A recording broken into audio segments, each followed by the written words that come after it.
धनी न युवक ने ईसा से पूछा, गुरुवर, अनंत जीवन प्राप्त करने के लिए मुझे क्या करना चाहिए? ईसा ने कहा, आज्ञाओं का पालन करो। नवयुवक ने उनसे कहा, इनका पालन तो मैं बचपन से करता आया हूँ। ईसा ने उसे ध्यान से देखा और कहा, तुम में एक बात की कमी है। तुम जाओ और जाकर अपनी सारी संपत्ति बेचकर गरीबों में बांट दो और स्वर्ग में तुम्हारे लिए एक पूंजी रखी रहेगी।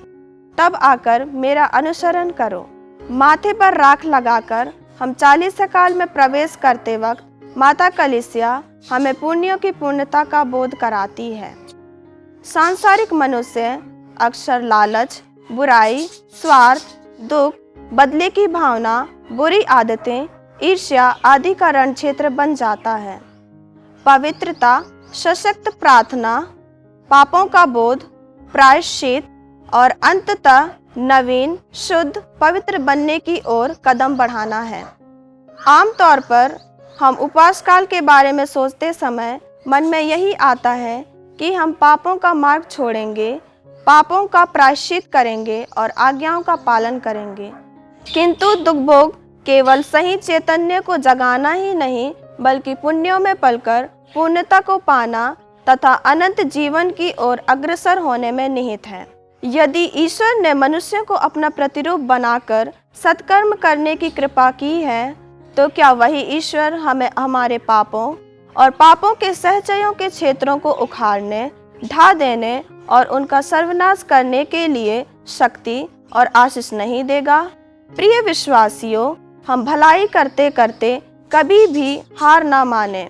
प्रार्थना, उपवास, भिक्षा दान और बुराइयों के मार्गों को छोड़कर पुण्यों की ओर अग्रसर होना और ईश्वर के साथ जुड़े रहना ही जीवन की सार्थकता है। ईश्वर में आनंदित होकर अच्छाई की सुगंध फैलाना ही आत्मा की उच्चतम अवस्था है। 10 असरफियों के दृष्टांत की तरह हमारा आध्यात्मिक जीवन का भी मानदंड है। स्वर्ग में स्वीकारे जाने के लिए अपने पुण्यों के सिक्कों को बढ़ाकर ईश्वर के प्रति अपनी ईमानदारी प्रकट करना है। आइए हम धैर्य पूर्वक भलाई करते हुए महिमा, सम्मान और अनंत जीवन की प्राप्ति हेतु प्रयत्न करें। 40 दिन और 40 रात प्रार्थना, उपवास और शैतान के हर चुनौतियों को पराजित कर यशस्वी हुए इस पुत्र प्रभु यीशु हर पल हमारे प्रेरणा, नमूना और स्रोत बने। शांति मार्ग, पवित्र ग्रंथ, पवित्र धर्म संस्कार, पवित्र मिस्सा बलिदान तथा पवित्र आत्मा से संचालित माता कलीसिया के सलाह और मार्गदर्शन से अपने आत्मा को जगाए, आध्यात्मिक ज्ञान और ईश्वरीय दर्शन की ओर चलें। यह पवित्र चालीसा हमारे तथा अनेकों की मुक्ति के लिए संजीवन जन सिद्ध हो।